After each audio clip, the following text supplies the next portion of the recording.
Good afternoon to all of you. Preeti, Nidhi Kumari, Arvind Yadav, principal, Narendra, Vikram Singh, सभी लोगों का एक बार फिर से जीएस वर्ल्ड के प्लेटफॉर्म पर स्वागत है। सभी लोग फ्रेंड जल्दी से आ जाइए, चलते हैं एक बार फिर से हम लोग अपनी क्लास की तरफ।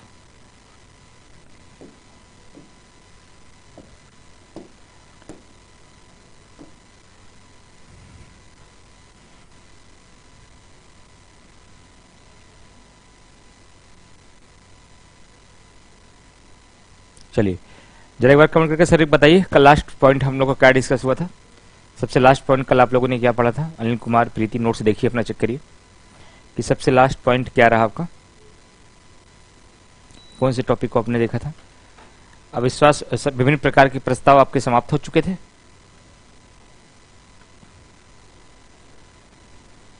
नरेंद्र, विक्रम, अनिल कुमार, प्रीति, निधि कुमार, अरविंद यादव, जल्दी से कमेंट करके बताइए सबसे लास्ट पॉइंट कल आप लोगों ने क्या देखा था, उससे आगे से स्टार्ट करना है। लोकसभा के विघटन पर विधेयकों पर पड़ने वाले प्रभाव ये तो बता दिया था।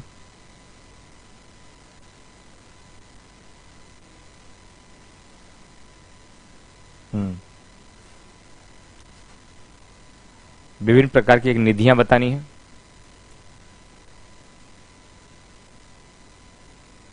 अच्छा, स्थगन प्रस्ताव तक हो गया था, ठीक।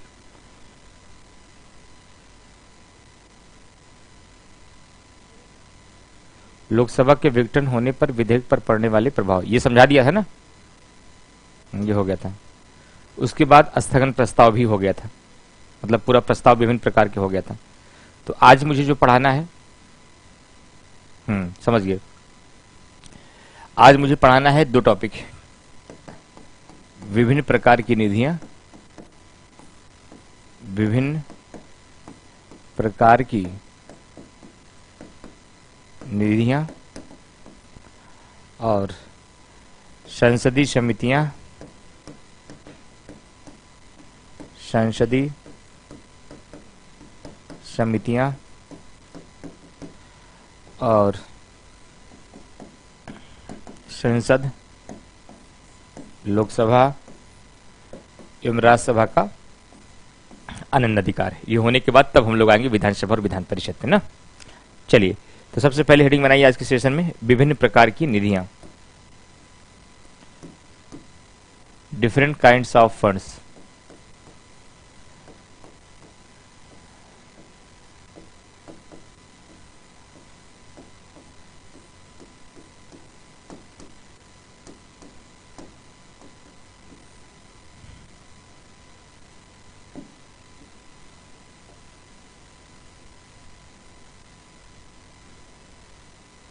विभिन्न प्रकार की निधियां,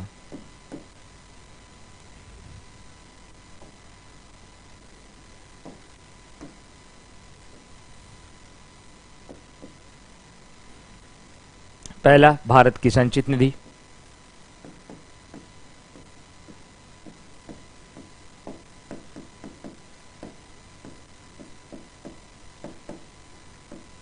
भारत की संचित निधि, भारत की लोक लेखा निधि, भारत की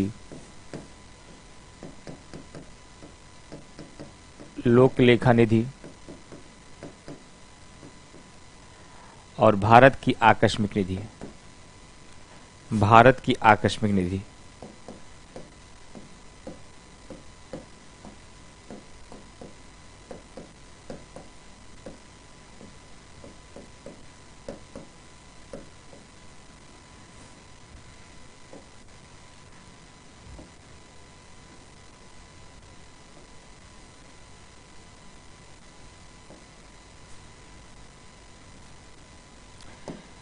सबसे पहले इसका आर्टिकल पूछा जाएगा कि भारत की संचित निधि का उल्लेख किसमें है।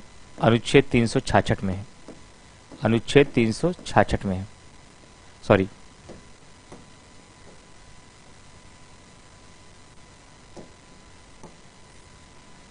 अनुच्छेद 266 में। और भारत की लोक लेखा निधि, ये भी अनुच्छेद 266 में है। और भारत की आकस्मिक निधि, इसका उल्लेख है अनुच्छेद 267 में। ये तीनों आर्टिकल पूछे जाएंगे सबसे पहले ये तीनों आर्टिकल आपको जानना है। उसके बाद ध्यान रखिएगा भारत की संचित निधि में क्या रखा गया है। भारत सरकार को भारत सरकार को भारत सरकार को जितने भी राजस्व प्राप्त होते हैं, जितने भी राजस्व प्राप्त होते हैं, चाहे वह कर से प्राप्त हो, टैक्स, चाहे वह ट्रेड से प्राप्त हो, व्यापार, चाहे वह ब्याज से प्राप्त हो, ऋण, चाहे वह अनुदान से प्राप्त हो, उन सारे राजस्वों को कहाँ रखा जाता है? भारत की संचित निधि पे रखा जाता है। भारत की संचित निधि में रखा जाता है। यही सरकार का सबसे बड़ा गुल्लक है जिसमें से सरकार पैसा खर्च करती है। लेकिन सवाल उठता है कि भारत की संचित निधि में सर जितना पैसा रखा है, क्या इस पैसे का जितना प्रयोग करना चाहे प्रधानमंत्री यानी सरकार वो सारा प्रयोग कर सकती है? आंसर है नहीं। हमारे संविधान में यह व्यवस्था है कि भारत के संचित निधि से बगैर सदन की अनुमति से, बगैर सदन की अनुमति से 1 रुपए भी खर्च नहीं किया जा सकता। 1 रुपए भी खर्च नहीं किया जा सकता। खर्च नहीं किया जा सकता। बगैर सदन की अनुमति के 1 रुपए भी खर्च नहीं किया जा सकता है। तो पैसा खर्चा कैसे होता है? भारत की संचित निधि से पैसा खर्च करने के लिए पहले आपको एक विनियोग विधेयक लाना होता है। एक विनियोग विधेयक लाना होता है। एक विनियोग विधेयक लाना होता है। रोशन, एक विनियोग विधेयक लाना होता है। और जब विनियोग, देखिए इधर, विधेयक पारित नहीं होगा तो पैसा नहीं निकाला जा सकता है। जब विनियोग विधेयक पारित हो जाएगा तभी उसमें से पैसा निकलेगा।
चलिए मैं फिर से इस पॉइंट को बता रहा हूं।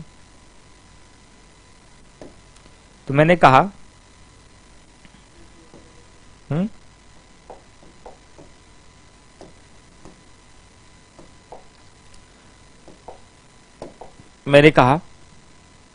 कि भारत की संचित निधि में जो पैसा रखा गया है, भारत की संचित निधि में जो पैसा रखा गया है उस पैसे को खर्च करने के लिए विनियोग विधेयक लाना पड़ता है। क्या लाना पड़ता है?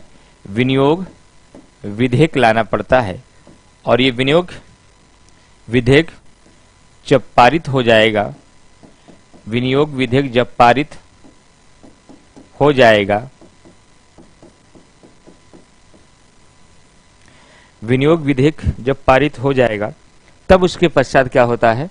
भारत की संचित निधि से पैसा निकलता है।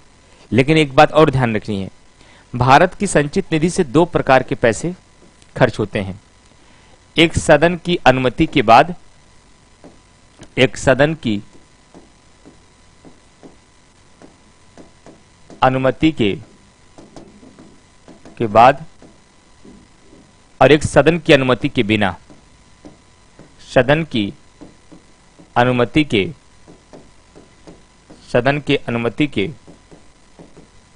बिना। अब यहीं ध्यान से सुनिएगा, मैंने कई बार भारित व्यय शब्द का प्रयोग किया है ना। आप लोग अक्सर पूछते थे सर ये भारित व्यय क्या होता है, तो ध्यान रखिएगा, भारत की संचित निधि से किया जाने वाला, खर्च किया जाने वाला ऐसा पैसा जिसके लिए सदन में मतदान नहीं होता, बगैर सदन की अनुमति से खर्च किया जाता है। सदन में उसके लिए चर्चा हो सकती है, सदन में उसके लिए चर्चा हो सकती है, लेकिन सदन में उसके लिए मतदान नहीं होता।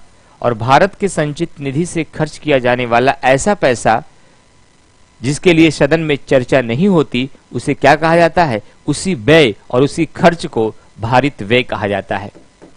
उसी व्यय और उसी खर्च को भारित व्यय कहा जाता है, चार्ज एक्सपेंडिचर कहा जाता है, चार्ज्ड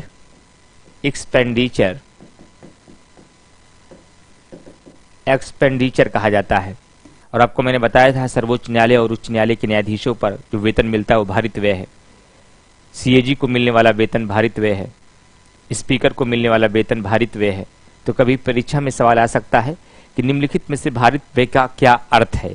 3 स्टेटमेंट दे सकता, आपको फंसाया जा सकता है। तो क्या बताएंगे? भारत के संचित निधि से खर्च किया जाने वाला ऐसा पैसा जिसके लिए सदन में चर्चा तो होगी लेकिन मतदान नहीं होगा, उसे भारित व्यय कहा जाएगा। दूसरा सवाल क्या पूछा जाएगा? भारत की संचित निधि का उल्लेख निम्नलिखित में से किस आर्टिकल में किया गया है? अनुच्छेद 266 में। भारत के संचित निधि से खर्च करने के लिए निम्नलिखित में से किसकी अनुमति की आवश्यकता होती है? तो संसद की अनुमति की आवश्यकता होती है। चौथा सवाल बन सकता है कि भारत के संचित निधि से पैसा निकालने के लिए कौन सा विधेयक पारित होना अनिवार्य है? तब आंसर दीजिएगा विनियोग विधेयक, जिसे इंग्लिश में कहा जाता है एप्रोप्रिएट बिल, जिसको इंग्लिश में कहा जाता है एप्रोप्रिएट बिल। संतोष कुमार तिवारी, आपकी पहली लाइव क्लास है, बाकी क्लासेस आपने किया है ना, रिकॉर्डेड किया होगा, बाद में किया होगा। क्लास समझ में आती है? कोई दिक्कत तो नहीं होती क्लास में? सब कुछ अच्छे से समझ में आता है? तो ये हो गया आपका भारत की संचित निधि। अब दूसरा पॉइंट क्या होगा? भारत की लोक लेखा निधि क्या है? भारत की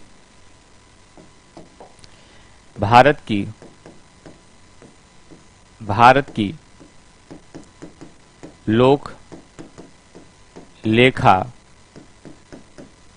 निधि, इसका भी उल्लेख अनुच्छेद 266 में है। आर्टिकल तो सेम है, लेकिन लोक लेखा निधि में कौन सा पैसा रखा जाता है? तो ध्यान रखिएगा, जितनी भी भविष्य निधियां होती हैं, भविष्य निधियां को इंग्लिश में आप बोलते हैं फंड, जितने भी भविष्य निधियां होती हैं, जितने भी फिक्स्ड डिपॉजिट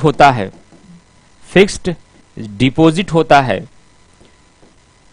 और जो पैसे आपके लिए भविष्य में पेंशन के रूप में दिए जाने के लिए रखे जाते हैं, उन सभी पैसे को किस में रखा जाता है? लोक लेखा निधि में रखा जाता है।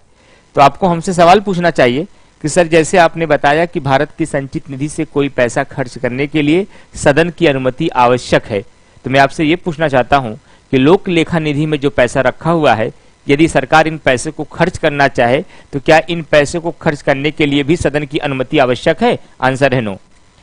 इस पैसे का खर्च सरकार कर सकती है, इस पैसे को सरकार खर्च कर सकती है, खर्च कर सकती है, और इस पैसे को खर्च करने के लिए सदन की अनुमति की आवश्यकता नहीं होती। सदन की अनुमति की आवश्यकता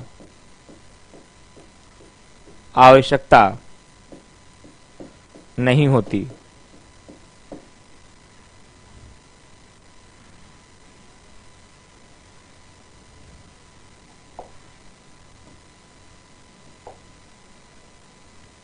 ठीक, तो ये भारत की लोक लेखा नीति के मामले हो गए। उसके बाद तीसरी निधि कौन सी है? भारत की आकस्मिक निधि, emergency fund of India. Bharat की आकस्मिक निधि, भारत की आकस्मिक निधि, emergency fund of India, emergency fund of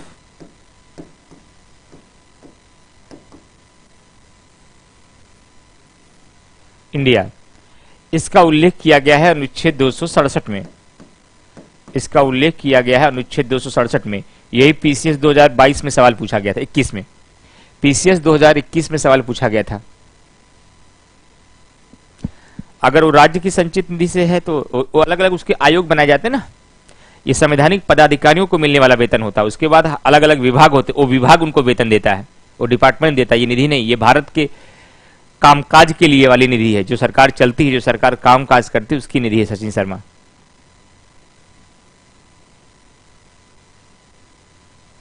ठीक है, तो भारत की आकस्मिक निधि का उल्लेख अनुच्छेद 267 में किया गया है। क्या? भारत की आकस्मिक निधि का उल्लेख अनुच्छेद 267 में किया गया है। अनुच्छेद 267 में किया गया है। और इसमें कौन सी निधि रखी जाती है? इसमें 500 करोड़ रुपए इमरजेंसी फंड के रूप में रखा गया है। जब इसकी स्थापना हुई थी तब इसमें 50 करोड़ रखा जाता था, अब 500 करोड़ रुपए इसमें रखे जाते हैं। ये इमरजेंसी गुल्लक है। क्यों? जैसे मान लीजिए देश में कोई आकस्मिक कोई स्थिति आ गई और सरकार को तुरंत पैसे की आवश्यकता है, और उसी समय संसद का सत्र नहीं चल रहा है या संसद विघटित है, जो भी मामला है, और आपको मैंने पहले कहा कि भारत की संचित निधि से कोई भी पैसा निकालने के लिए सदन की अनुमति चाहिए। अब कहीं तुरंत पैसे की आवश्यकता होगी तो हम इस बात के लिए इंतजार करेंगे कि भैया बैंक खोलने दो, सदन को वापस आने दो, सदन अनुमति देगी तो पैसा हम लगाएंगे। कहीं का अगर बांध टूट गया है तो पानी बहने दो, लोग मर रहे हैं तो मरने दो, लेकिन हम सदन की अनुमति के बगैर पैसा कैसे निकालें? तो ऐसी ही स्थिति को निपटने के लिए जब देश को आकस्मिक कोई पैसे की आवश्यकता होती है तो सरकार उसको क्या करेगी? आकस्मिक निधि से उतने पैसे को निकाल लेगी। और ये आकस्मिक निधि राष्ट्रपति की देखरेख में होता है। ये राष्ट्रपति की देखरेख में होता है। जो भारत का वित्त सचिव इसे कोऑर्डिनेट करता है, जो भारत का वित्त सचिव होता है, भारत का वित्त सचिव जो होता है, उसकी निगरानी में ये आकस्मिक निधि रहती है। लेकिन राष्ट्रपति की इच्छा से इसमें पैसा निकाला जा सकता है। और राष्ट्रपति की इच्छा का मतलब हुआ मंत्री परिषद की इच्छा, मंत्री परिषद की इच्छा, और मंत्री परिषद की इच्छा का मतलब होगा प्रधानमंत्री की इच्छा व्यवहार में। इसका मतलब जब सरकार को त्वरित पैसे की आवश्यकता होती है तो इमरजेंसी फंड से निकाल के उतना पैसा खर्च कर लिया जाता है, और बाद में पुनः जब सदन सत्र में वापस आएगी तो विनियोग विधेयक पारित करके उतना पैसा वहां से निकाल के फिर से इमरजेंसी फंड में डाल दिया जाएगा। कुल मिला के ऐसे समझ लीजिए जैसे घर का गुल्लक, अंतिम समय में पापा की सैलरी खत्म हो गई हो, घर में कोई ऐसा मेहमान आ जाए कि आज कुछ स्पेशल बनना ही है, तो क्या आप कहोगे भैया बैंक आज बंद है, आज कुछ बनेगा नहीं, आज चाय पराठा पे काम चला लीजिए और जाइए, ऐसा बोलेंगे? ऐसी स्थिति में मम्मी कहेंगे बेटा तुम अपना वाला गुल्लक फोड़ दो, जैसे पापा की सैलरी आएगी हम उसमें से निकाल के तुम्हारे गुल्लक में फिर उतना पैसा डाल देंगे। जैसे आपका घर वाला गुल्लक है ना, वैसे ही सरकार का इमरजेंसी गुल्लक है। जब कभी जरूरत पड़ जाती है तो इसमें से पैसा निकाला जाता है। प्री में केवल एक सवाल आएगा कि आकस्मिक निधि का उल्लेख किस में किया गया है? 267 में किया गया है। आकस्मिक निधि से पैसा निकालने के लिए क्या सरकार सदन की अनुमति की आवश्यकता पड़ती है? आंसर है कि कोई आवश्यकता नहीं पड़ती है। ठीक है, तो ये थी आपकी विभिन्न प्रकार की निधियां। अब आपको 3 समितियां प्री में पूछी जाती हैं। 3 समिति से सवाल आता है। एक आता है प्राक्कलन समिति, एक आता है लोक लेखा समिति, एक आता है सार्वजनिक समिति। तो चलिए अब संसदीय समितियां हेडिंग बनाइए। तो 3 समितियों को बताते हैं क्या क्या सवाल बनेंगे आपसे। संसदीय समितियां, संसदीय समितियां, संसदीय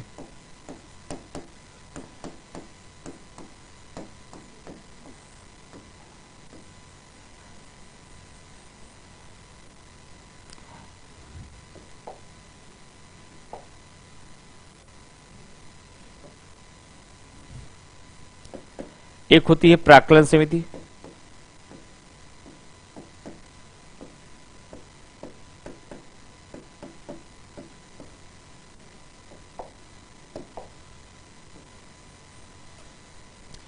प्राक्कलन समिति। दूसरा है लोक लेखा समिति,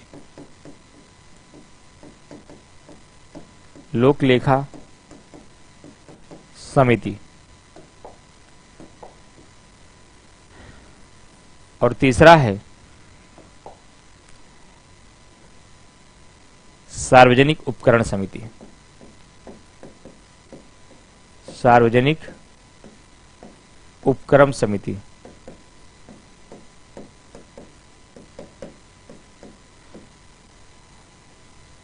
ठीक, अब आइए क्वेश्चन पे आते हैं। सवाल क्या क्या बनेगा हमारे एग्जाम में।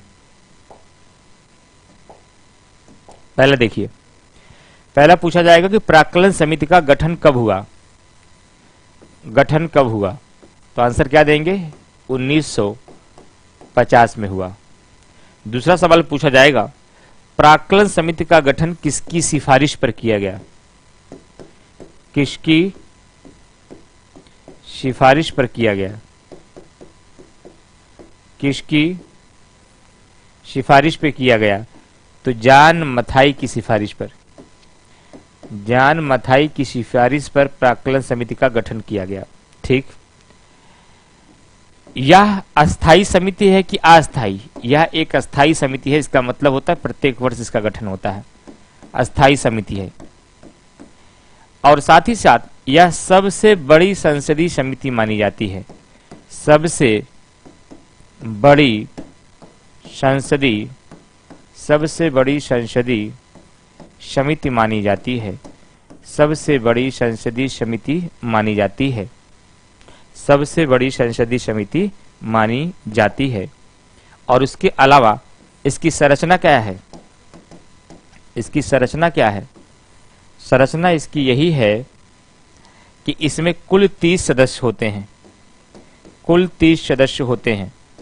अच्छा सर, इन 3 सदस्यों में से लोकसभा से कितने होते हैं, सब के सब लोकसभा से ही होते हैं, राज्यसभा का इसमें कोई सदस्य नहीं होता, इसलिए कई बार इसे लोकसभा की समिति भी कह दिया जाता है। क्या, कई बार इसे लोकसभा की समिति भी कह दिया जाता है। इसका अध्यक्ष कौन होता है, इसका अध्यक्ष सत्ता पक्ष का होता है, सत्ता पक्ष का कोई व्यक्ति इसमें अध्यक्ष होगा। सर, इन अध्यक्षों की नियुक्ति कौन करता है, इन अध्यक्षों की नियुक्ति लोकसभा स्पीकर करेगा, इन अध्यक्षों की नियुक्ति लोकसभा स्पीकर करेगा।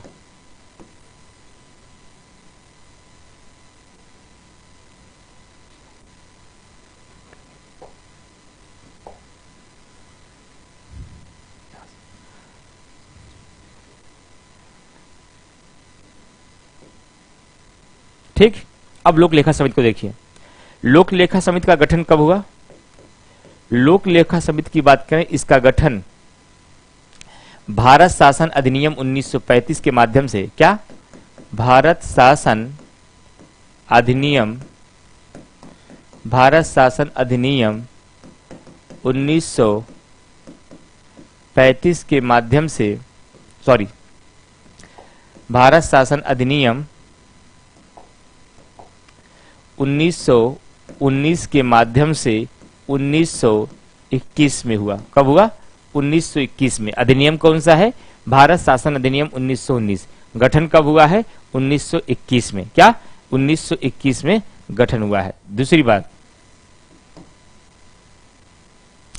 यह सबसे पुरानी संसदीय समिति कहा जाता है।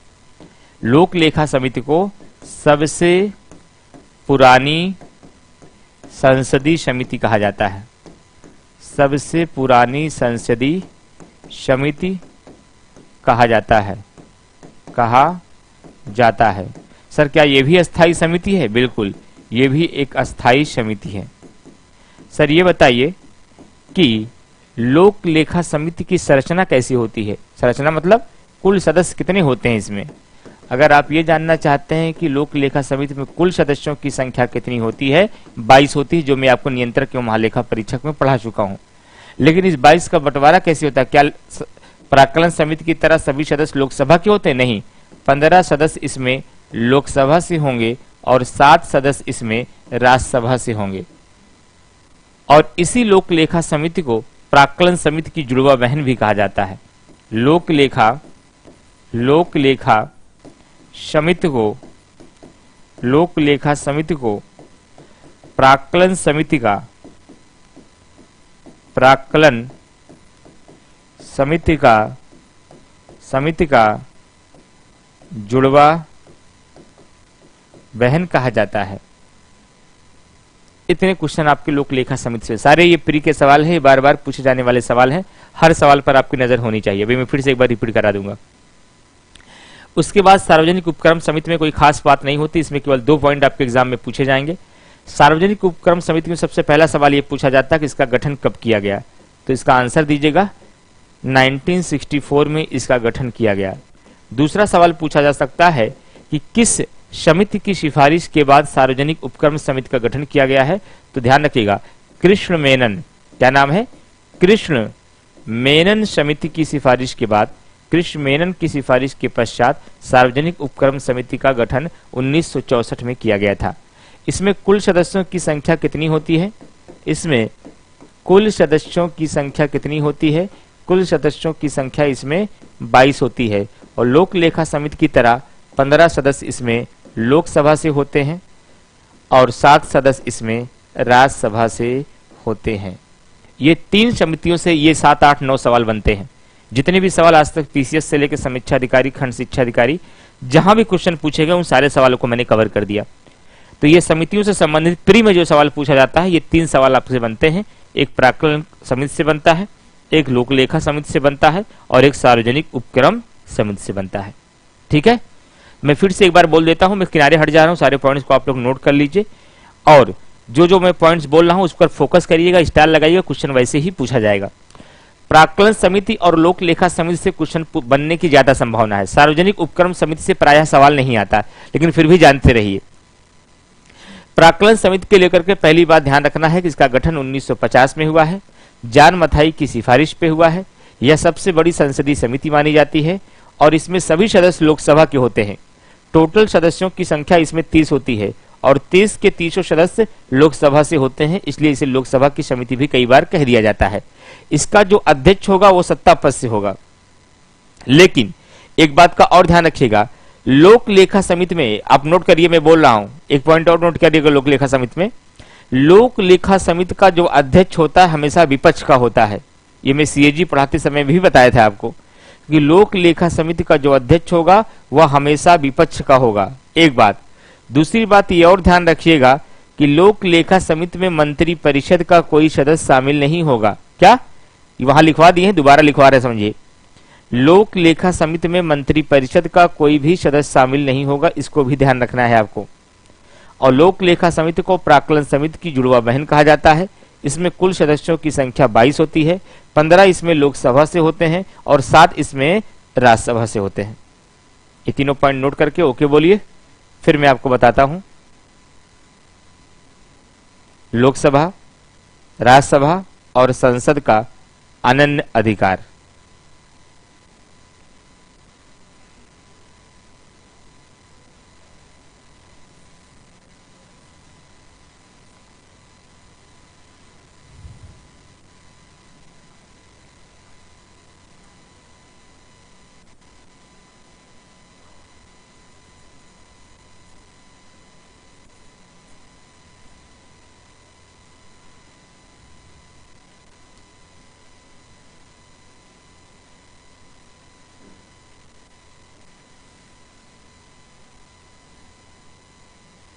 इंद्रराज, सुनैना, सचिन शर्मा, संतोष कुमार तिवारी, हो जाए तो ओके बोलिए, नोट कर ले सारे पॉइंट। तो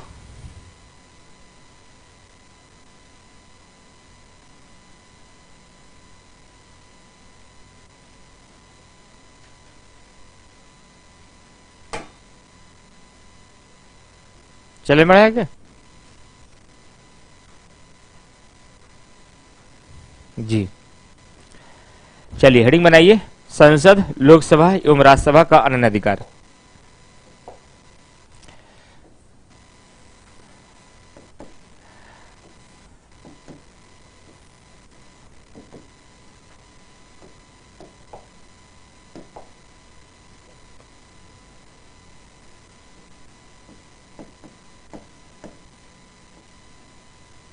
संसद, लोकसभा एवं राज्यसभा का अनन्य अधिकार।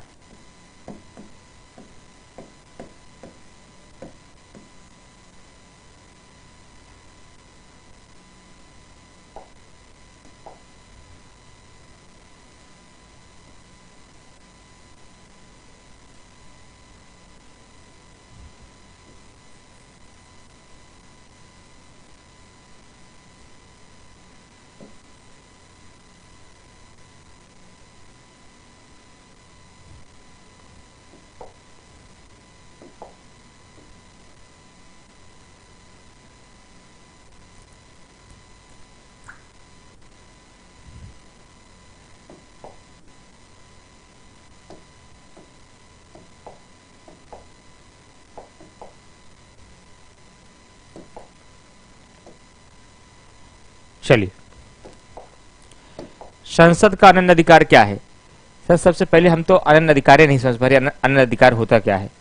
अनन्य अधिकार का मतलब संसद के द्वारा किया जाने वाला ऐसा कोई भी कार्य जो राज्य विधानमंडल नहीं कर पाएगा वह संसद का अनन्य अधिकार होगा। और लोकसभा का, लोकसभा के द्वारा किया जाने वाला ऐसा कोई भी कार्य जो राज्यसभा नहीं कर सकती, ये लोकसभा का अनन्य अधिकार होगा। और राज्यसभा का, राज्यसभा के द्वारा किया जाने वाला ऐसा कोई भी कार्य जो लोकसभा नहीं कर सकती, ये इनका अनन्य अधिकार होगा। यहीं से प्री में सवाल आते हैं। कुछ दिख नहीं रहा है? अरे अरे रुकिए रुकिए,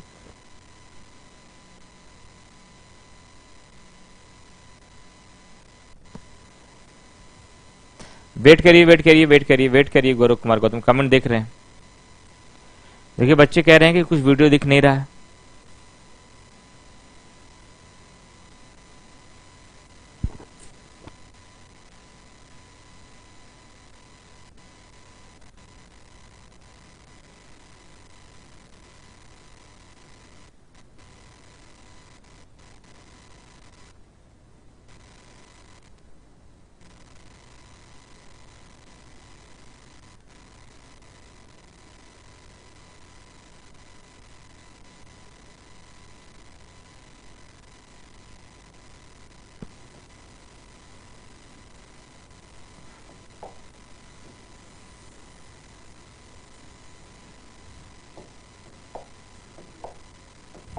चलिए, अब संसद के अनन्य अधिकार को देखते हैं। संसद का पहला अनन्य अधिकार है राज्यों के गठन की शक्ति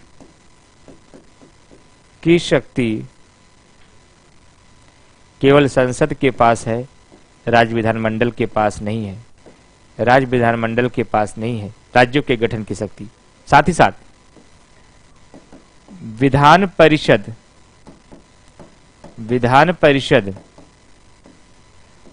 का गठन एवं उत्सादन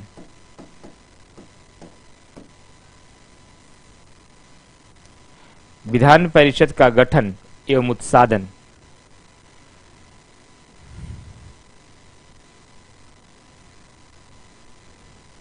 विधान परिषद का गठन एवं उत्सादन संसद करती है। अभी बताऊंगा कैसे गठन और उत्सादन। उत्सादन का मतलब होता है समापन, उत्सादन का मतलब होता है समापन। केवल संसद करती है, राज्य विधानमंडल नहीं। ठीक। दूसरा, उपराष्ट्रपति के निर्वाचक मंडल में उपराष्ट्रपति के निर्वाचक मंडल में केवल संसद भाग लेती है, राज्य विधानमंडल नहीं। चौथा, संविधान संशोधन विधेयक संविधान संशोधन विधेयक केवल संसद में लाया जाता है, राज्य विधानमंडल में नहीं। ये सब क्या है? ये सब संसद का अनन्य अधिकार है। उपराष्ट्रपति के ऊपर महाभियोग की प्रक्रिया में उपराष्ट्रपति के ऊपर महाभियोग की प्रक्रिया में उपराष्ट्रपति के ऊपर महाभियोग की प्रक्रिया में महाभियोग की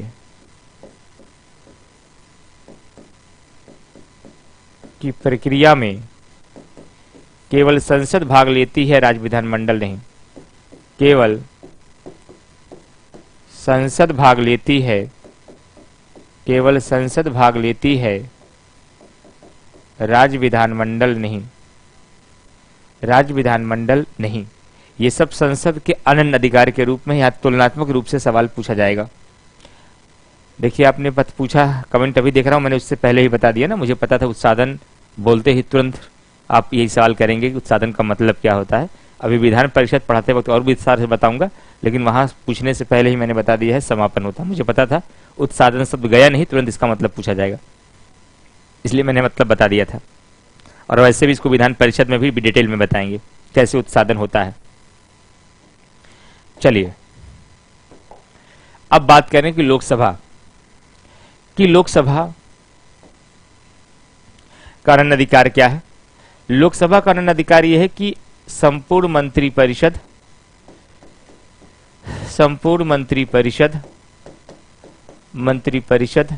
सामूहिक रूप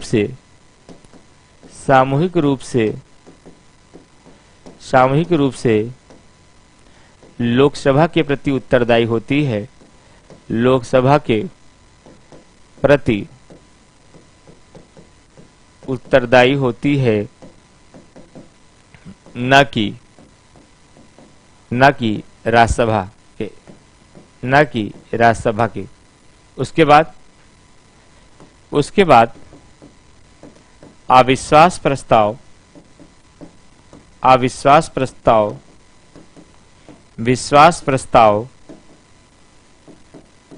विश्वास प्रस्ताव निंदा प्रस्ताव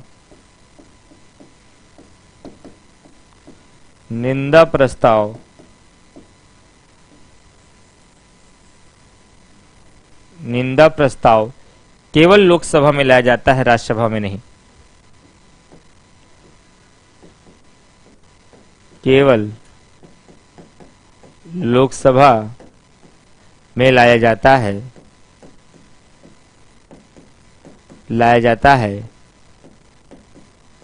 राज्यसभा में नहीं।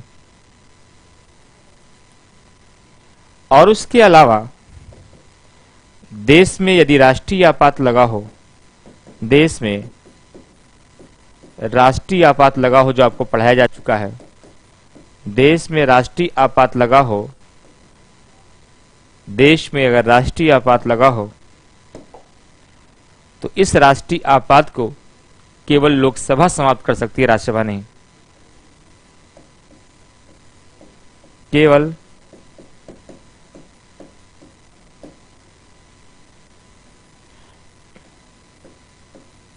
लोकसभा समाप्त कर सकती है,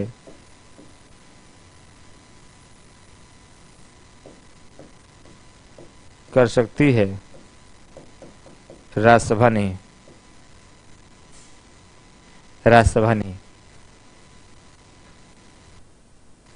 अब आते हैं राज्यसभा पर।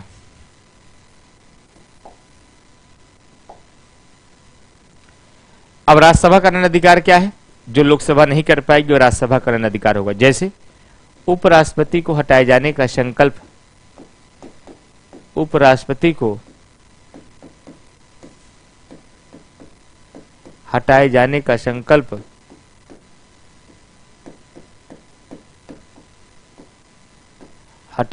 संकल्प केवल राज्यसभा में लाया जाता है, राज्यसभा में नहीं। केवल राज्यसभा में लाया जाता है, लोकसभा में नहीं। केवल राज्यसभा में लाया जाता है, लोकसभा में नहीं।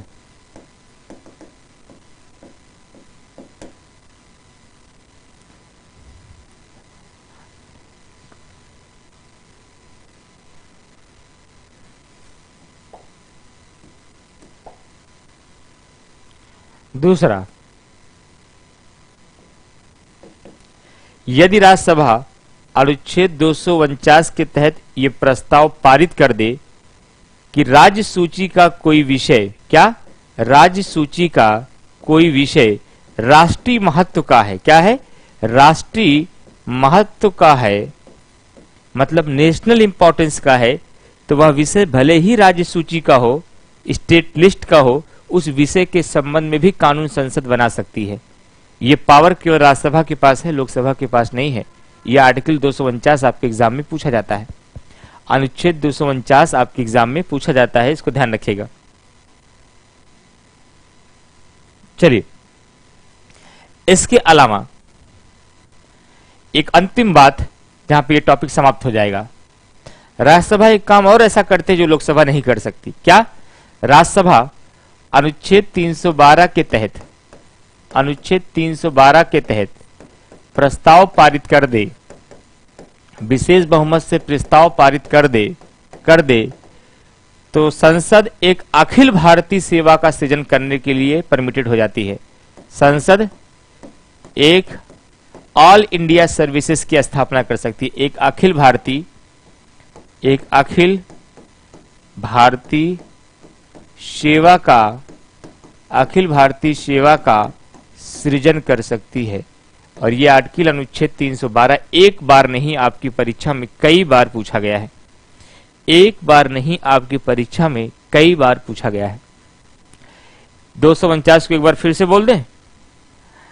अनुच्छेद 249 के तहत राज्यसभा यदि विशेष बहुमत से ऐसा कोई प्रस्ताव पारित कर दे कि कोई राज्य सूची का विषय, अभी आपको अनुसूचियां नहीं पढ़ा है इसलिए राज्य सूची का विषय बहुत अच्छे से आप समझ नहीं पा रहे होंगे, कोई राज्य सूची का विषय राष्ट्रीय महत्व का घोषित कर दे, नेशनल इंपॉर्टेंस का घोषित कर दे, पूरे देश के लिए उसे आवश्यक बता दे, तो वह विषय भले ही राज्य सूची का होगा, वह विषय भले ही राज्य सूची का विषय होगा, लेकिन संसद उस पर कानून बना सकती है। यह अधिकार केवल राज्यसभा को मिला है, लोकसभा को नहीं। इसके अलावा अनुच्छेद 312 के तहत यदि राज्यसभा विशेष बहुमत से प्रस्ताव पारित कर दे तो संसद एक अखिल भारतीय सेवा का सृजन कर सकती है। अगर आपका यह पूछना है कि सर हम अखिल भारतीय सेवा नहीं जानते, अखिल भारतीय सेवा भी बता दीजिए। ऐसी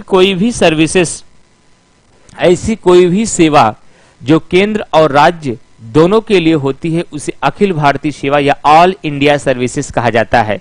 जैसे कि IAS इंडियन एडमिनिस्ट्रेटिव सर्विस, जैसे कि IPS इंडियन पुलिस सर्विस, जैसे कि IFS इंडियन फॉरेस्ट सर्विस। ठीक है भाई, रिपीट कर दिए, मुझे पता था कहां रिपीट करना पड़ेगा ना, इसलिए मैंने 2 बार बोल दिया।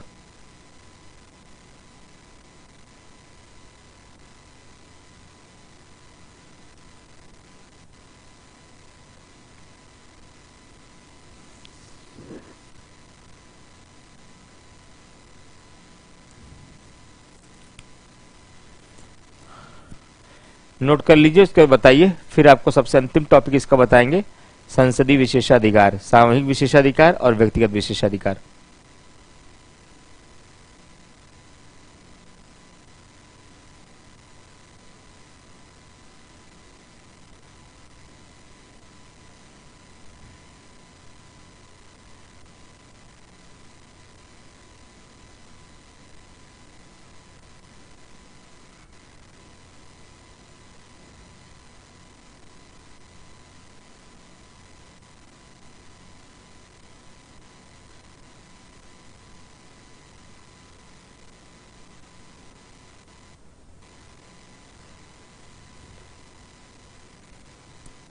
चलिए अब हेडिंग बनाइए, संसद का सबसे अंतिम टॉपिक संसदीय विशेषाधिकार।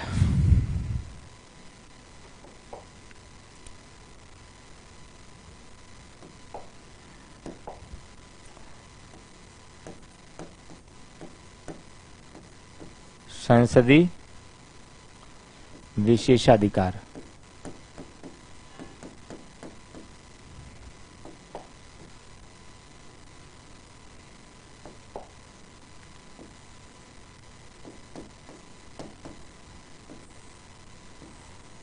दो विशेषाधिकार हैं, एक सामूहिक विशेषाधिकार, एक सामूहिक विशेषाधिकार,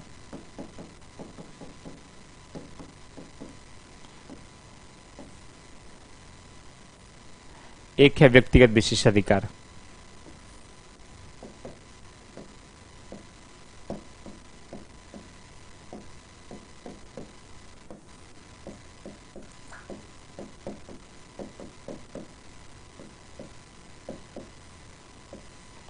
एक व्यक्तिगत विशेषाधिकार,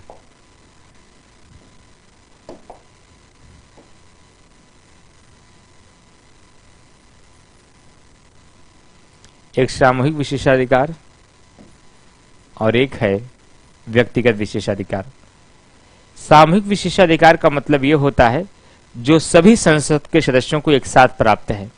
व्यक्तिगत विशेषाधिकार का मतलब यह होता है जो किसी एक सदस्य को व्यक्तिगत रूप से जो विशेषाधिकार प्राप्त होता है। सामूहिक विशेषाधिकार का मतलब यह संसद के सदस्यों का एक सामूहिक विशेषाधिकार है। यदि किसी संसद के सदस्य के विशेषाधिकार का हनन हो तो संसद सामूहिक रूप से उस व्यक्ति को, चाहे वह सदन का व्यक्ति हो, चाहे वह सदन का व्यक्ति हो, चाहे सदन के बाहर का व्यक्ति हो, चाहे सदन के बाहर का व्यक्ति हो, उसको सदन से बाहर निकाला जा सकता है। उसको सदन से बाहर निकाला जा सकता है। उसको सदन से बाहर निकाला जा सकता है। दूसरा सामूहिक विशेषाधिकार क्या है? यदि सदन चाहे तो सदन के भीतर होने वाली कार्यवाहियों को, सदन के भीतर होने वाली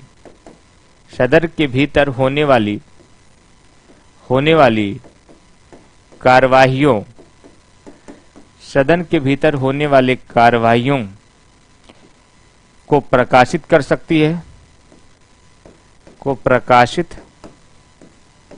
कर सकती है, प्रकाशित कर सकती है। किसी दूसरे को प्रकाशन का अधिकार भी दे सकती है। किसी दूसरे को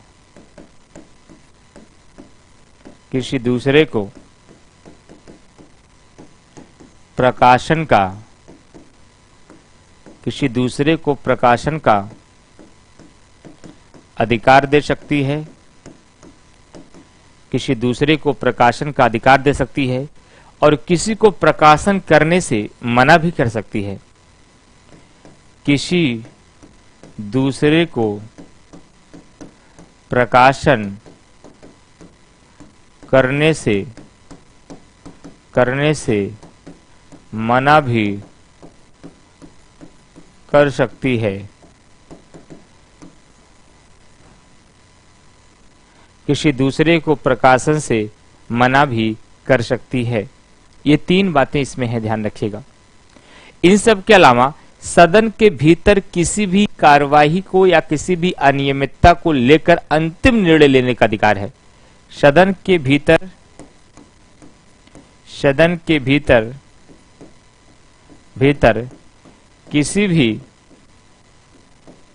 किसी भी मामले को लेकर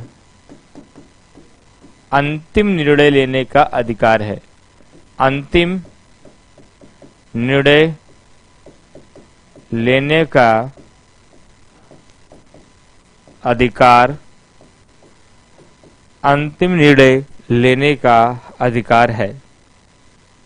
समझ पा रहे हैं? ये सामूहिक विशेषाधिकार है। व्यक्तिगत विशेषाधिकार दो है। क्या? किसी भी संसद के सदस्य को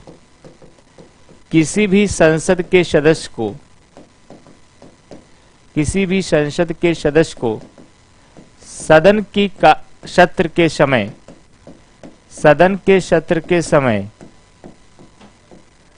40 दिन पहले एवं 40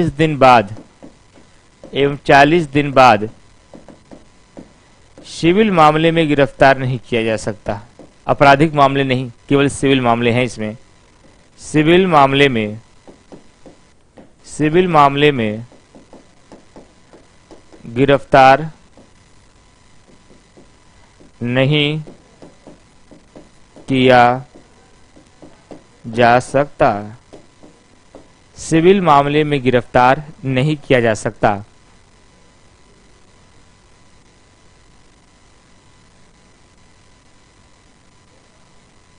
अरे एक बार आशीष करो, एक बार करो, उसको हम देख लेंगे ना।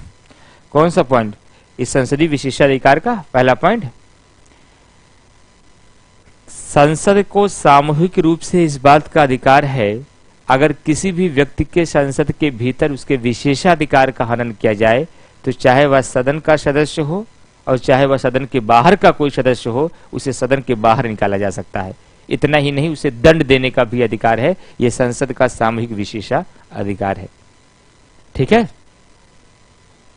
ये सब आपकी आत्मसंतुष्टि के लिए है। इस लेवल का समीक्षा अधिकारी में सवाल मिलेगा नहीं, मैं बता दे रहा हूं। सवाल कौन मिलेगा मैं बताता जाऊंगा, लेकिन बताना सब कुछ इसलिए है कि अगर कुछ भी पॉइंट छोड़ गया ना, तो वही एक पॉइंट बच्चे पकड़ लेंगे, अरे सर ये नहीं बताया आपने, ये छोड़ दिया। जबकि मैं जान रहा हूं ये नहीं आएगा, प्री में नहीं आएगा। प्री में सवाल आएगा तो यहां से आएगा, यहां से कोई सवाल नहीं आता। लेकिन मैं कंप्लीट बता रहा हूं, कहीं भी आप इतना प्रश्न चिन्ह न उठा पाए पॉलिटी पे कि सर ये आपने छोड़ दिया या ये मुझे नहीं पढ़ाया गया। जबकि हम जान रहे हैं कि सवाल कहां से आएंगे, बावजूद उसके आएंगे, उसको तो कवर हम कर ही रहे हैं। लेकिन कुछ चीजें और भी डिटेल में आपको मैं बता रहा हूं, क्योंकि जैसे ही कोई चीज अगर हल्का सा छोड़ने का प्रयास करते हैं तो 10 बच्चों की शिकायत इस बात की आ जाती है कि सर ये तो छोड़ गया। लेकिन कभी ऐसा छोड़ा ही नहीं जाएगा। अगर छोड़ा जाता है किसी चीज को, सिर्फ वही जो आपकी एग्जाम में काम की चीज नहीं है। किसी भी विषय वस्तु को 100% चीजें पढ़ने वाली नहीं है, 30% छोड़ने वाली है। और यही पहचान करनी है कंपटीशन की दुनिया में, वो 30% छोड़ने वाली क्या है। यहां से कोई क्वेश्चन नहीं आने वाला है, ये जो मैंने बताया आपको। क्वेश्चन जो प्री का समीक्षा अधिकारी का आएगा यहीं से आएगा, ये 2 पॉइंट बस, क्योंकि तो मेन लेवल का पॉइंट बन जाता है बिल्कुल। लेकिन फिर भी बता दी, क्या पता हो सकता है समीक्षा अधिकारी बहुत गियर दबा दे, बहुत कठिन सवाल बना दे, तो भी गलत आपका ना होने पर, इसलिए मैंने पूरा डिटेल सामूहिक भी बता दिया आपको मैंने।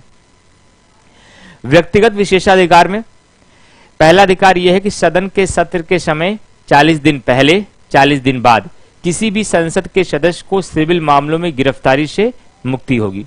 सिविल मामलों में उसे गिरफ्तार नहीं किया जाएगा। दूसरा, संसद के सत्र के समय, दूसरा विशेषाधिकार व्यक्तिगत वाला ध्यान रखिएगा, संसद के सत्र के समय, संसद के सत्र के समय, संसद के सत्र के समय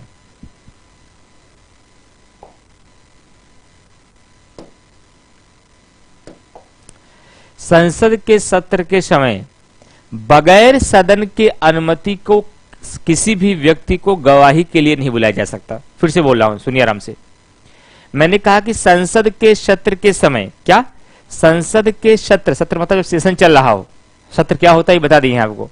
संसद के सत्र के समय किसी भी संसद के सदस्य को बगैर सदन की अनुमति के लिए गवाही के लिए भी नहीं बुलाया जा सकता। यह संसद के सदस्यों का व्यक्तिगत विशेषाधिकार है। इसी के साथ संसद समाप्त हुआ। अब आप पढ़ेंगे क्या, विधानसभा और विधान परिषद। अब आप इसके बाद पढ़ेंगे विधानसभा और विधान परिषद, यानी कि राज्य की विधानसभा। इसके बाद आप सीधा पढ़ेंगे विधानसभा और विधान परिषद। ठीक है,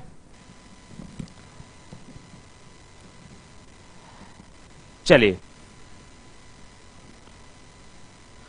अब सीधा हेडिंग बनाइए, विधानसभा और विधान परिषद। ये 2 पॉइंट राज्य विधायिका में है, विधानसभा, विधानसभा और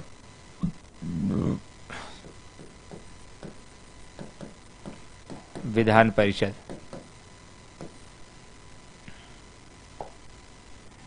विधानसभा और विधान परिषद। विधानसभा का उल्लेख मैंने पहले ही पेज में बता दिया था जब मैंने इसकी संरचना बनाई थी, 170 में है। विधानसभा को बस एक कॉन्सेप्ट दिमाग में रखिए, विधानसभा में कुछ नहीं पढ़ना है। अगर मैं विधानसभा को यहां से बाहर निकाल लूं तो विधानसभा को पढ़ने के लिए लोकसभा बगल में लिख लो, लोकसभा के साथ तुलना करते आगे बढ़ाइए, विधानसभा क्लियर हो जाएगा। इधर लोकसभा लिख लीजिए और इधर विधानसभा लिख लीजिए, और मैं तुलना करा दे रहा हूं, एक एक पॉइंट क्लियर हो जाएगा। अगर आपने लोकसभा समझ लिया है तो विधानसभा को पढ़ने में कोई दिक्कत आपको नहीं आएगी। लोकसभा कैसी सदन है? लोकसभा कैसी सदन है? अस्थायी है सर। क्यों अस्थायी है? क्योंकि सर इसका विघटन हो जाता है। विघटन कौन करता है? राष्ट्रपति करता है। ठीक, तो केंद्र में जो भूमिका लोकसभा की है, राज्यों में वही भूमिका विधानसभा की है। इसका मतलब अगर लोकसभा अस्थायी है तो विधानसभा भी अस्थायी होगी, और विधानसभा का भी विघटन हो सकता है। और इसका विघटन कौन करेगा? अगर लोकसभा का विघटन राष्ट्रपति करता है तो केंद्र में राष्ट्रपति की जो भूमिका है, राज्यों में वही राज्यपाल की भूमिका है, यहां इसका विघटन राज्यपाल करेगा। एकदम सिंपल। लोकसभा का चुनाव कैसे होता है? प्रत्यक्ष। तो विधानसभा का चुनाव कैसे होगा? प्रत्यक्ष। प्रत्यक्ष। लोकसभा का कार्यकाल क्या है? 5 वर्ष। तो विधानसभा का भी कार्यकाल कितना होगा? 5 वर्ष। लोकसभा के सदस्यों का कार्यकाल क्या है? सामान्यतः 5 वर्ष। तो विधानसभा के भी सदस्यों का कार्यकाल क्या होगा? सामान्यतः 5 वर्ष। लोकसभा के सदस्यों की न्यूनतम आयु क्या होती है? 25 वर्ष। तो विधानसभा के सदस्यों की न्यूनतम आयु क्या होती है? 25 वर्ष। लोकसभा का प्रतिनिधित्व पूरे भारत में है, पूरे भारत में है। लोकसभा का मतलब कि सभी स्टेट और सभी यूटी, यूनियन टेरिटरी। क्या विधानसभा का भी प्रतिनिधित्व सभी केंद्र शासित प्रदेश और राज्य में है? यहां अंतर मिलेगा। सभी राज्यों में तो है, लेकिन केंद्र शासित प्रदेशों में हर जगह नहीं है। केवल आपका दिल्ली में मिलेगा, पुदुचेरी में मिलेगा, जम्मू कश्मीर में मिल जाएगा और आपका यहां पर मिलेगा। बाकी हर जगह विधानसभाएं नहीं है। जम्मू कश्मीर में विधानसभाएं हैं। ना ना ना ना, अरे भैया अलग है, कैसे कह रहे हैं? गौरव कुमार गौतम जी कह रहे हैं सर विघटन मतलब 17 अवसान, यही पढ़ाया है न्यायपालिका में। न्यायपालिका में आशीष भैया बताएंगे। सिविल मामले और आपराधिक मामले के बीच अंतर करेंगे, न्यायपालिका में करेंगे। थोड़ा धैर्य बनाए रहिए। गौरव कुमार गौतम जी कह रहे हैं कि विघटन मतलब 17 अवसान होता है। तो जब हमने बैठकों को समाप्त करने का तरीका बताया था तो विघटन 17 अवसान में यही अंतर बताया था मैंने कि विघटन का मतलब 17 अवसान होता है। 17 अवसान में पूरा के सत्र समाप्त होता है, विघटन में पूरी की पूरी लोकसभा समाप्त हो जाती है। ये अंतर है भैया। कहाँ थे? इसको मैं पढ़ा चुका हूं गौरव जी, शायद क्लास नहीं किया आपने। तो यहां ठीक हुआ भाई। तो एक अंतर क्या मिला कि इनका प्रतिनिधित्व केवल दिल्ली और पुदुचेरी, जम्मू कश्मीर में है, जबकि इसका सभी केंद्र शासित प्रदेशों में है। अच्छा, जब कोई लोकसभा का सदस्य अयोग्य माना जाता है, निर्योग्यता की बात आ जाए, जनप्रतिनिधित्व अधिनियम और संसद द्वारा बनाई गई योग्यता के आधार पर अयोग्य हो जाए, उसका अंतिम निर्णय कौन करता था लोकसभा में? वहां राष्ट्रपति करता था। किसकी सलाह के बाद? भारत निर्वाचन आयोग के सलाह के बाद। क्या? भारत निर्वाचन आयोग के सलाह के बाद। लेकिन राज्यों में जब ऐसा कोई मामला आएगा तो अंतिम निर्णय कौन करेगा? जब वहां राष्ट्रपति करता था तो यहाँ राज्यपाल करेगा, और वहां भारत निर्वाचन आयोग से सलाह लेता था तो यहाँ राज्य निर्वाचन आयोग से सलाह लेगा। यहाँ राज्य निर्वाचन आयोग से सलाह लेगा। तो क्या अंतर देखने को मिला आपको लोकसभा और विधानसभा में? कुछ नहीं सर, केवल केंद्र और राज्य का अंतर दिखा बस। वहां लोकसभा का जो संबंध राष्ट्रपति के साथ था, यहाँ पर विधानसभा का वही संबंध किसके साथ है? राज्यपाल के साथ है। केंद्र में संपूर्ण मंत्रिपरिषद लोकसभा के प्रति उत्तरदायी होती थी और राज्यों में संपूर्ण मंत्रिपरिषद विधानसभा के प्रति उत्तरदायी होगी। केंद्र में धन विधेयक केवल लोकसभा में लाया जाता था और राज्यों का धन विधेयक केवल विधानसभा में लाया जाएगा। एक सिंगल वर्ड का कोई अंतर नहीं है। और लोकसभा पढ़ने के बाद कोई कहे मैं विधानसभा नहीं समझ में आया, तो फिर इसका मतलब वो तुलना नहीं कर पाया। बाकी अगर लोकसभा समझ लिए हैं तो विधानसभा आपके लिए बाएं हाथ का खेल हो गया। अब विधानसभा की शक्तियां दिखा देते हैं। आया कि हम ऐसे ही बता दिए? जरा आप लोग भी इस बात के लिए अपनी ओपिनियन दीजिए। क्या वाकई लोकसभा के साथ मैंने तुलना करिए, विधानसभा एकदम क्लियर हो गया ना? बताइए, नहीं कोई दिक्कत हो तो और बताएं हम। जल्दी बताइए पहले, तभी मैं आगे बढ़ूंगा। विधानसभा की शक्तियां बताना है। बताइए सारे लोग कमेंट करके।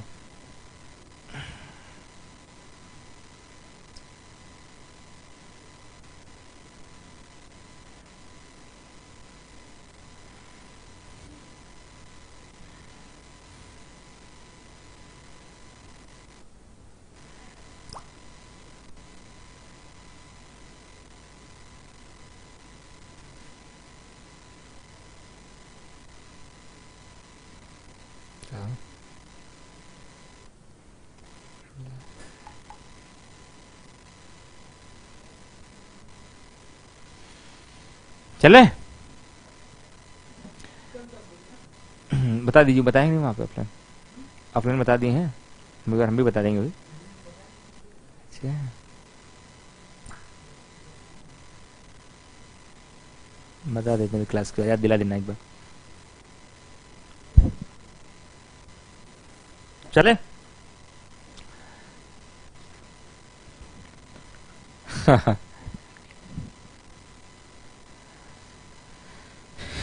चलिए,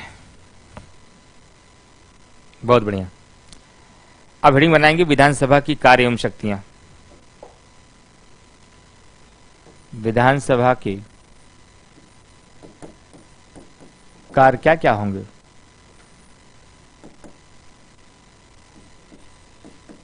विधायी प्रक्रिया में, यानी कानून बनाने की प्रक्रिया में, राज्यों में विधानसभा की भूमिका अंतिम होती है। अभी क्यों अंतिम होती मैं समझाऊंगा।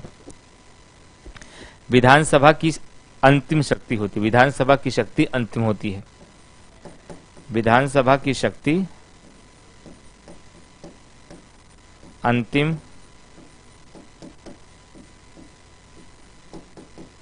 होती है। विधायी प्रक्रिया में राज्यों में विधानसभा की शक्ति क्या होती है? अंतिम होती है।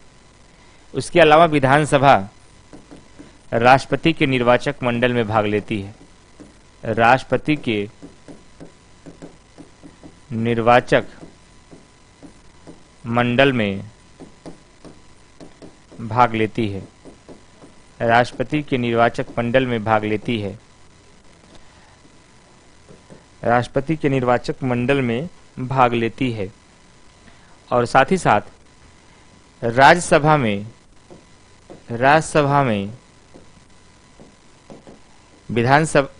राज्यसभा के सांसदों को विधानसभा के निर्वाचित सदस्य ही चुनते हैं। राज्यसभा के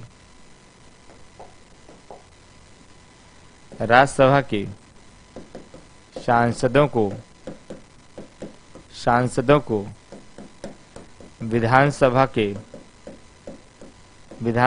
के निर्वाचित सदस्य ही चुनते हैं। निर्वाचित सदस्य ही चुनते हैं। निर्वाचित सदस्य ही चुनते हैं। उसके अलावा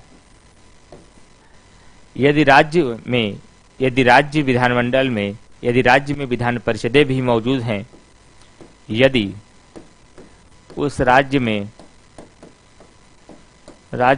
विधान परिषदें भी मौजूद हैं, विधान परिषदें भी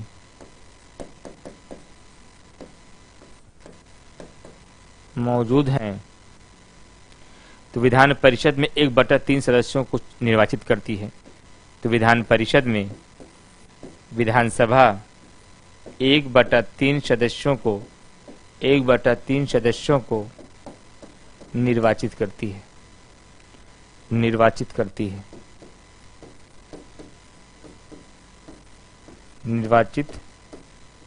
करती है। यह है विधानसभा की शक्तियां। लेकिन इस पॉइंट की मुझे व्याख्या करनी पड़ेगी कि विधायी प्रक्रिया में राज्यों में विधानसभा की शक्ति अंतिम होती। सर ये बात समझ में नहीं आई, इसी को समझाऊंगा जब एक हेडिंग बना दूंगा, राज्य विधानमंडल में विधायी प्रक्रिया। ये नोट करिए, फिर मैं आपको बताता हूं राज्य विधानमंडल में विधायी प्रक्रिया। शुभम सिंह आपकी पहली क्लास है, तो क्लास नंबर 1 से देखते हुए आइए। पिछली क्लास देख के आएंगे तो और अच्छा समझ में आएगा आपको, क्योंकि 20 से देखेंगे तो बहुत सारी चीजें पिछले टॉपिक से जुड़ी होती है, वो टॉपिक कई बार नहीं समझ में आता। इसलिए आप क्या करिए, पिछले टॉपिक से आइए सारे क्लास करते हुए।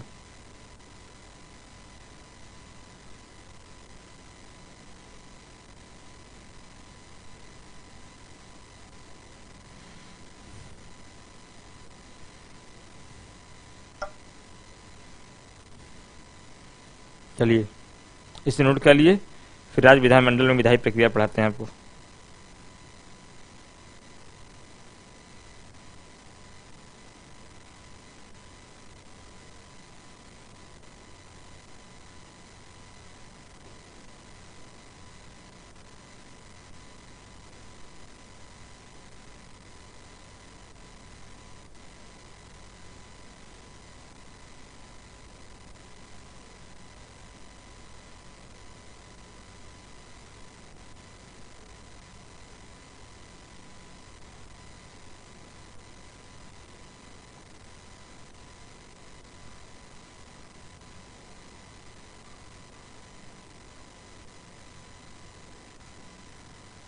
चले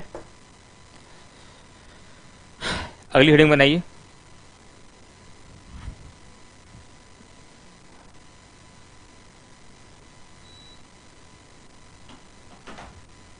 राज्य विधानमंडल में विधायी प्रक्रिया। राज्य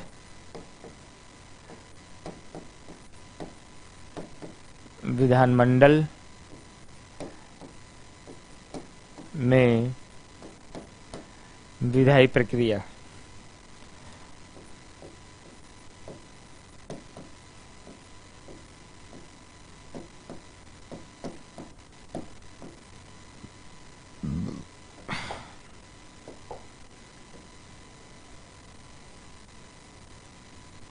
राज्य विधानमंडल में विधायी प्रक्रिया। देखिए, राज्य विधानमंडल में अगर विधानसभा और विधान परिषद दोनों मौजूद है तो कानून कैसे बनता है, ध्यान से देखिए। मान लीजिए कोई साधारण विधेयक है, ठीक, साधारण विधेयक को विधानसभा ने पारित कर दिया। ध्यान से सुनिएगा, विधानसभा ने पारित कर दिया और विधानसभा ने पारित करके इसे विधान परिषद के पास भेज दिया।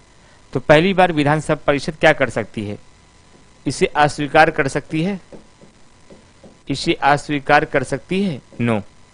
इसे संशोधित कर सकती है, नो। तो मेरा आपसे सवाल है सर, अगर अस्वीकार करेगी तो क्या होगा, क्या संयुक्त अधिवेशन बुलाया जाएगा? तो मैंने आपको पहले ही बताया है कि राज्य विधानमंडल में संयुक्त अधिवेशन का कोई प्रावधान नहीं है। इसको नोट कर लीजिए। राज्यों में संयुक्त अधिवेशन का कोई प्रावधान नहीं है।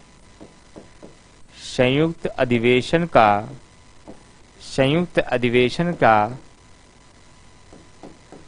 कोई प्रावधान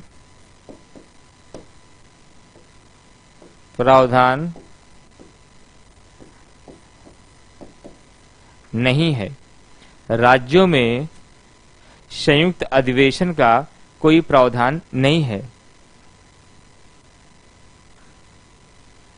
बताएंगे गौरव जी, मैसेज कर दिए, बताएंगे, ठीक है।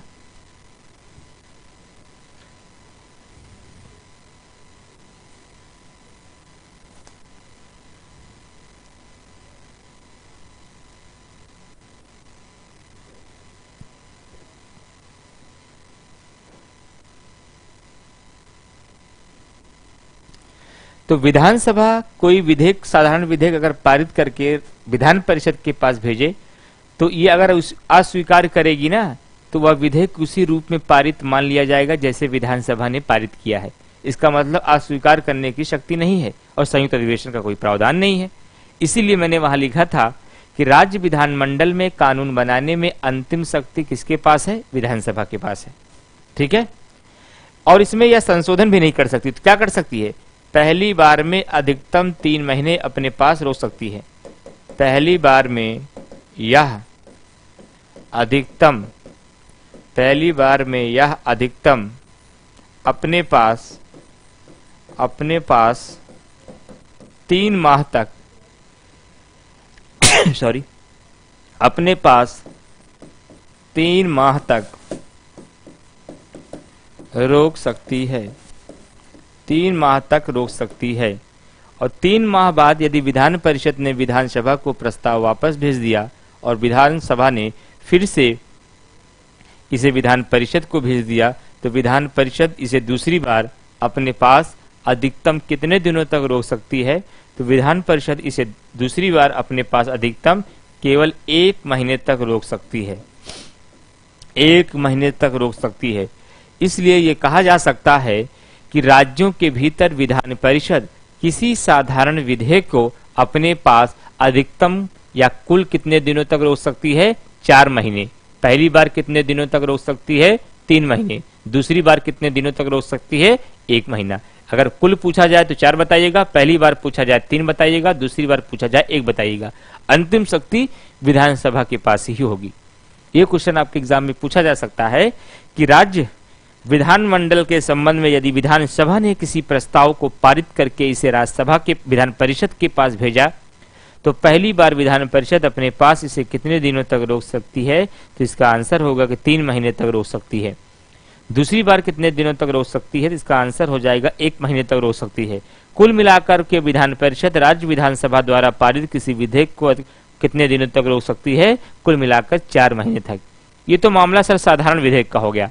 अगर मामला धन है तो, अगर मामला धन विधेयक का है तब क्या होगा? अगर मामला धन विधेयक का है और इस विधेयक को विधानसभा ने पारित कर दिया, तो पारित करने के बाद जब यह विधान परिषद के पास जाएगा तो विधान परिषद इस विधेयक को अपने पास अधिकतम 14 दिनों तक रोक सकती है। इस विधेयक को अपने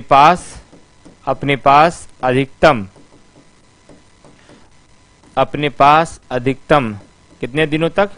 14 दिनों तक रोक सकती है। 14 दिनों तक रोक सकती है। 14 दिनों तक रोक सकती है। ठीक है, तो ये दोनों प्रकार के विधेयक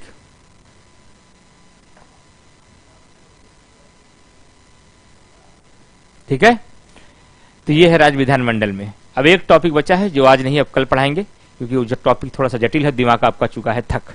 वो है विधान परिषद। विधान परिषद की संरचना बताना है, राज्यसभा के साथ तुलना करना है, विधान परिषद कैसे गठित होती है, विधान परिषद कैसे समाप्त होती है, इसके संबंध में राज्य विधानसभा की शक्ति क्या है, और साथ ही साथ संसद किस प्रकार से किसी राज्य के भीतर विधान परिषद का गठन करती है या विधान परिषद का समापन करती है, इस मुद्दे को अभी बताया जाएगा।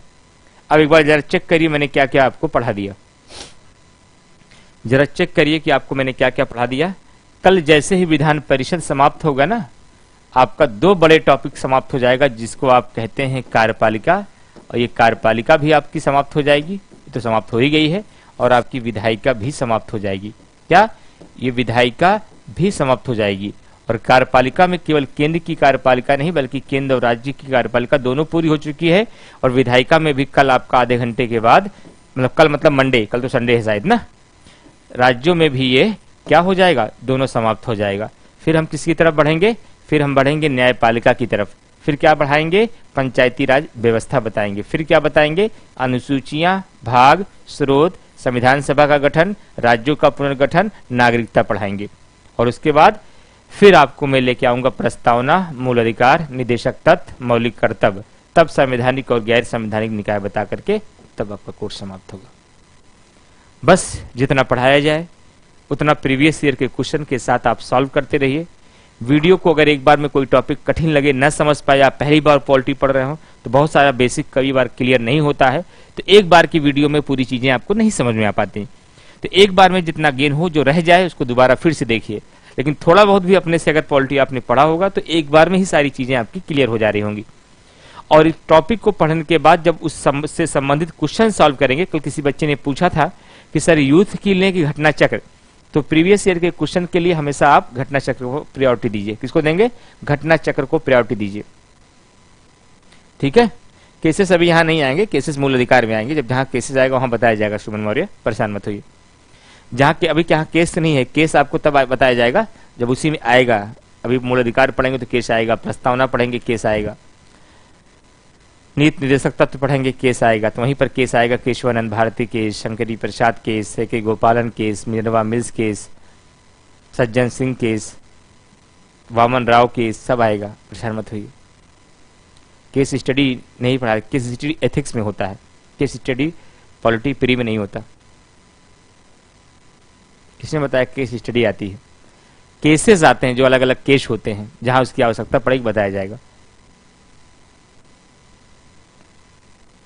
भारित व्यय एक बार फिर से बता दे। अमित दुबे जी ने कहा सर भारित व्यय एक बार फिर से बता दीजिए। देखिए भारित व्यय क्या होता है। जैसे कहा गया, मम्मी से कहा गया कि देखो हमारे बेटों को, हमारी बेटियों को जो भी पैसे की आवश्यकता हो, हमारा बैंक अलमारी रखा है, पैसा निकाल के दे देना। लेकिन ध्यान रखिएगा, ये बच्चे जब कुछ लोगों के लिए कहते देखिए मेरा छोटा भाई अगर मांगे, मेरे पापा मांगे, मेरी मम्मी मांगे, तो हमसे पूछे बगैर पैसा निकाल के दे देना, हमसे पूछने की आवश्यकता नहीं है, ना हमारे साइन की जरूरत है। लेकिन और सारे लोग घर में कोई खर्चा होगा, सामान आएगा, सब्जी आएगी, बेटे की फीस जमा होगा, बेटी की फीस जमा होगी, जब तक हमारी साइन नहीं हो जाएगी, जब तक मैं ना कह दूं लाकर खोलना मत। जो पैसा पापा की मर्जी से खर्च हो रहा है, बगैर उनके साइन के नहीं खर्च हो रहा है, वह भारत की संचित निधि से सदन की अनुमति के बाद खर्चा हो रहा है।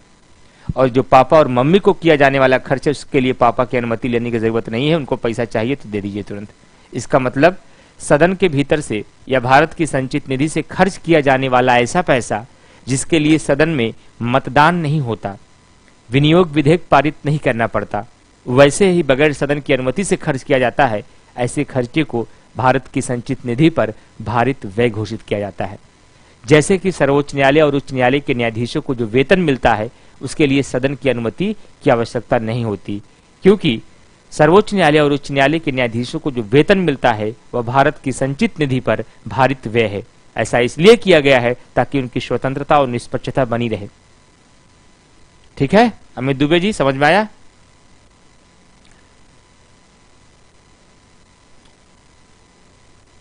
ठीक, चलिए पढ़िए अच्छे से, रिवीजन करते रहिए, बाकी समस्या नहीं आएगी। लेकिन आप भी अपना काम करिए, हम अकेले कितना भी काम करेंगे आपके साथ, जब तक आप अपनी तरफ से एफर्ट नहीं लगाएंगे तो उतना 100% आउटपुट नहीं मिल पाएगा। लेकिन आप भी क्वेश्चन अच्छे से सॉल्व करते रहेंगे, बार बार नोट्स को पढ़ते रहेंगे, नोट्स बनाते रहेंगे, वीडियो देखते रहेंगे, फिर पॉलिटी में कोई दिक्कत नहीं आएगी। Thank you to all of you.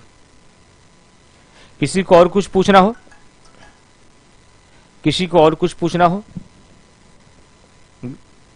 धन विधेयक संसद में मिलेगा, संसद में मिलेगा।